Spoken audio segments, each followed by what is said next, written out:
Hello and welcome to all our University of Michigan School of Nursing alumni, emeriti faculty, and community supporters.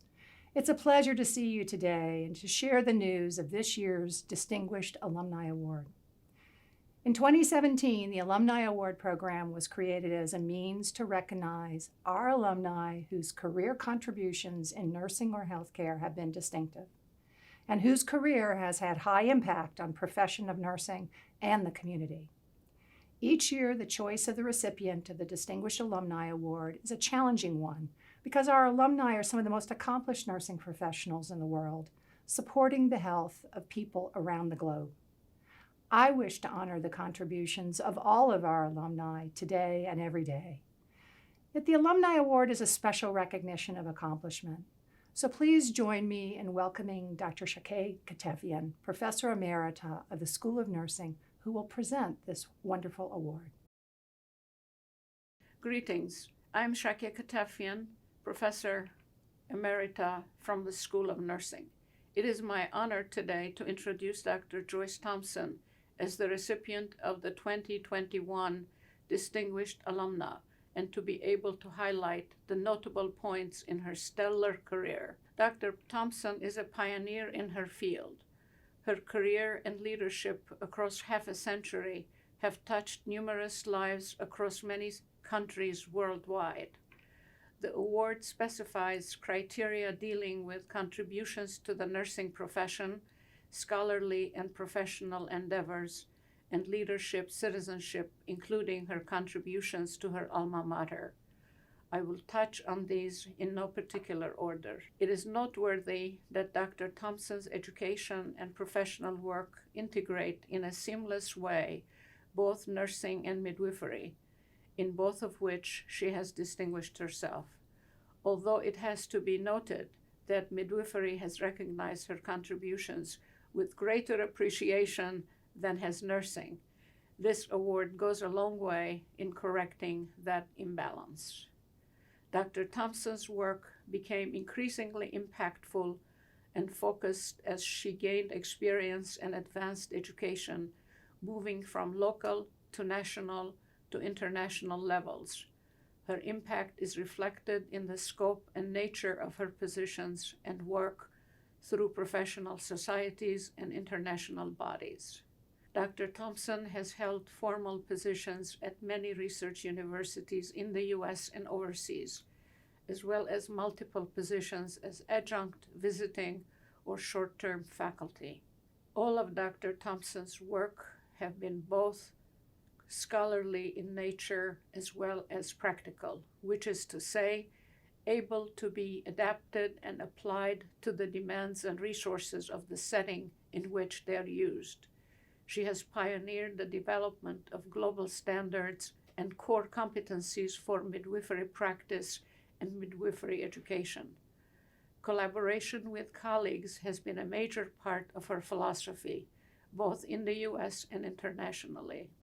She has been keen to assist countries towards self-sufficiency, and in that effort has focused on teacher preparation, developing standards for such, as well as on the practice of midwifery itself. While many professionals begin enjoyment projects during their retirement, that's not the case with Joyce, who has spent hers with a large list of things to do and has expanded her scope of work, scholarship, and impact. She continued her consultations and work with UN agencies and international institutions and organizations, and is currently the lead author for the 100th year history of the International Confederation of Midwives in preparation for the centennial of that group. She has published several books on ethics as author or co-author, and has published extensively in nursing and midwifery literature. This is highly significant and a noteworthy part of Joyce's contributions, as ethics has been an ongoing thread in her work. She was selected as an example to be part of a workshop for a handful of nurse experts on nursing ethics that resulted in a compendium for that group's efforts. Her alma mater has benefited greatly from Joyce's expertise. She has been an important presence in the life of the School of Nursing.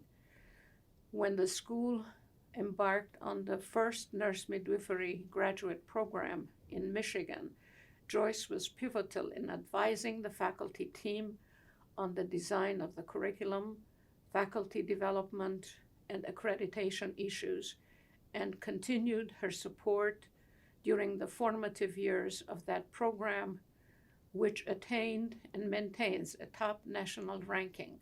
Similarly, she supported our international health initiative by her mentorship and advice by contributing to faculty development.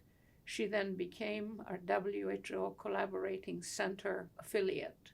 She has served on the board of the Nursing Alumni Society and has contributed in many ways as a presence at critical phases in the life of our School of Nursing. Dr. Thompson's passion has been focused on women's and children's health, human rights, and ethical practice. She has contributed to these interconnected areas in multifaceted ways. Through her teaching, scholarship, administration of educational programs in the U.S. and abroad, and consultations. Dr. Thompson has been an influential leader on the world stage in her untiring advocacy for the health of women and the need to prepare high-quality workforce in countries. Her life and work exemplify her commitment to the adage, as another distinguished American lady told us several decades ago on the world stage. She said, and I quote, "Human rights are women's rights, and women's rights are human rights," unquote. I now present to you Dr. Joyce Thompson as the recipient of the Distinguished Alumni Award for 2021. Dr. Thompson.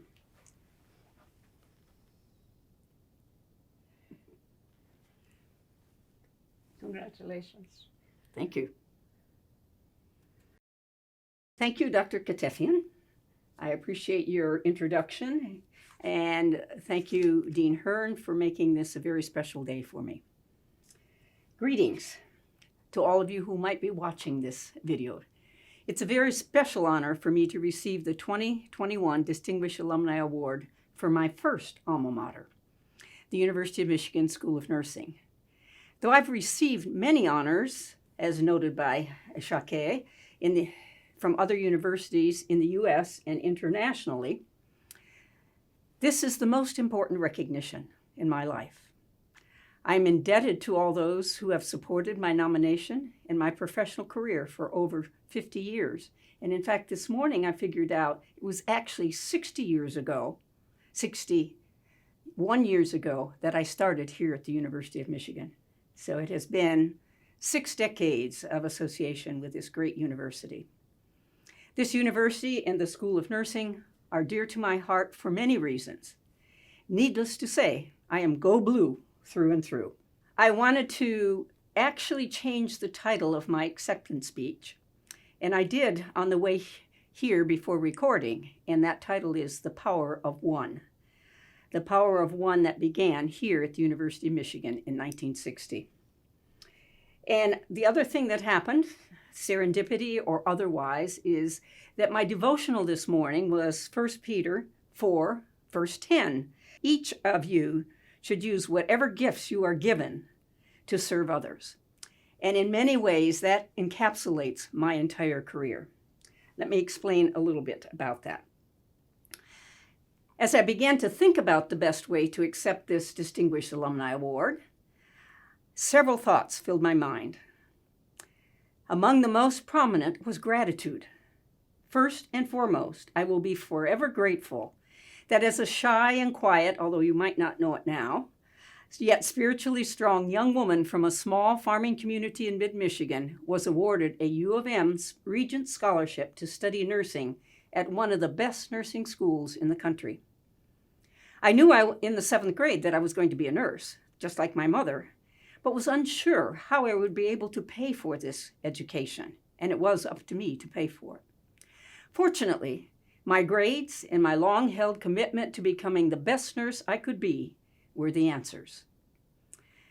As I noted earlier, I began my professional career in Ann Arbor the fall of 1960, beginning my journey towards becoming a medical missionary in another country. I didn't know where, but I knew that that's what I was wanting to do and had been called to do. I had accepted that call of faith during my junior year in high school, agreeing to dedicate my entire life to the service of others. Becoming a nurse was the first step. During nursing school, I was advised by the Methodist Board of Missions to obtain midwifery preparation before leaving the United States, as all of their nurses at the time ended up doing midwifery, and they hadn't been prepared to do so. I did just that and will be forever grateful that I was led to midwifery care and the incredible professional opportunities I experienced by being educated in the two disciplines of nursing and midwifery. If you've talked to me before, you know I never waver from viewing midwifery as a distinct profession from nursing, including fighting several years with World Health Organization leaders to change their view about nursing and midwifery, and actually change the title of the WHO collaborating centers to read nursing and midwifery, not nursing/midwifery. I have always clearly identified when I've been practicing nursing, when I was a graduate dean, when I was teaching in nursing schools, and when I was practicing midwifery, avoiding, however, any hint of schizophrenia. Though I will admit that each discipline complements the other. I have been blessed with success and recognition in both professions. Back to my days at the University of Michigan School of Nursing. I will be forever grateful for the educational experiences provided by well-prepared nursing educators. And I went back to my aqua minitus to make sure that I got the names right after 60 plus years. Barbara Horn, Kay Fye, Hazel Avery, Judy Judd, among others, who encouraged and allowed me to think for myself, to problem solve using knowledge and experience gained in order to become the best nurse I could be. I needed that strong educational foundation to face the many challenges, although many were unknown at the time, of providing health services to underserved individuals in sub-Saharan Africa and Latin America. I was not disappointed. The basic nursing and academic preparation I received at the University of Michigan also helped me to understand how privileged I was with this education, and it reinforced my call to work with others in less fortunate circumstances. Without realizing it at the time, my nursing educators here at the University of Michigan School of Nursing also planted the seed that led to my academic and international career beginning in 1971. They gave me the tools to teach others, not only what I had been taught to do, but more importantly, how I had been taught. I developed a passion for teaching, even though I said I would never be a teacher. But this passion just kept growing and teaching and guiding other health professionals using competency-based education with active learning. I developed an even stronger passion for improving the health and lives of young girls, adolescents, and women, wherever they lived. And this was done by preparing well-qualified and compassionate nurses and midwives. That passion was complemented by my growing interest in ethics and human rights, teaching and writing with my beloved partner and husband, Dr. Henry Old Thompson. I was privileged to represent the International Confederation of Midwives at the 1995 Fourth World Conference on Women in Beijing, China, and the NGO Forum that preceded it in Huairou, China. The NGO Forum had the theme, Look at the World Through Women's Eyes. As one of my dear friends and colleagues from the Netherlands has said, you have to look into the eyes of the woman, especially in resource-limited countries, to see the pain that is there. The pain of not knowing whether you will survive childbirth, the pain of not knowing whether your child will survive, or who would take care of your children. My experience in Huairou, China, is I walked from tent to tent, looking at the faces and listening to the pleas of the women there to treat them as human beings. And as Dr. Katefien noted, that was the same place where Hillary Clinton mentioned and made very sure that the world knew that human rights were women's rights and women's rights were human rights. And yet even today, gender-based violence, lack of sufficient quality health care, women are still denied their basic rights to good nutrition, education, reproductive health, and above all, safety. I consider myself a nurse and a midwife to the world, and my international endeavors have been grounded in my University of Michigan's nursing education. In summary, I am grateful for the vital role that my education in nursing here in Ann Arbor played for the rest of my professional and personal life, and continues to do so today as I'm about to begin my 8th decade of life as an international consultant.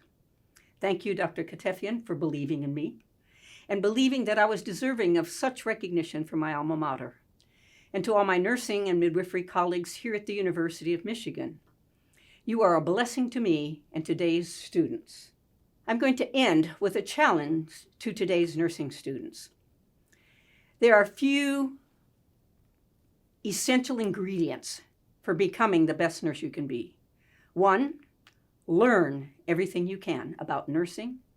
Learn everything you can about yourself and how you respond in a variety of cultures, in a variety of situations, and facing challenges. Learn and listen to the people around you, and especially those who are entrusted to your care. But above all, be prepared for the world of leadership, the world of health, that is just waiting for you as a graduate of the U of M School of Nursing. Thank you.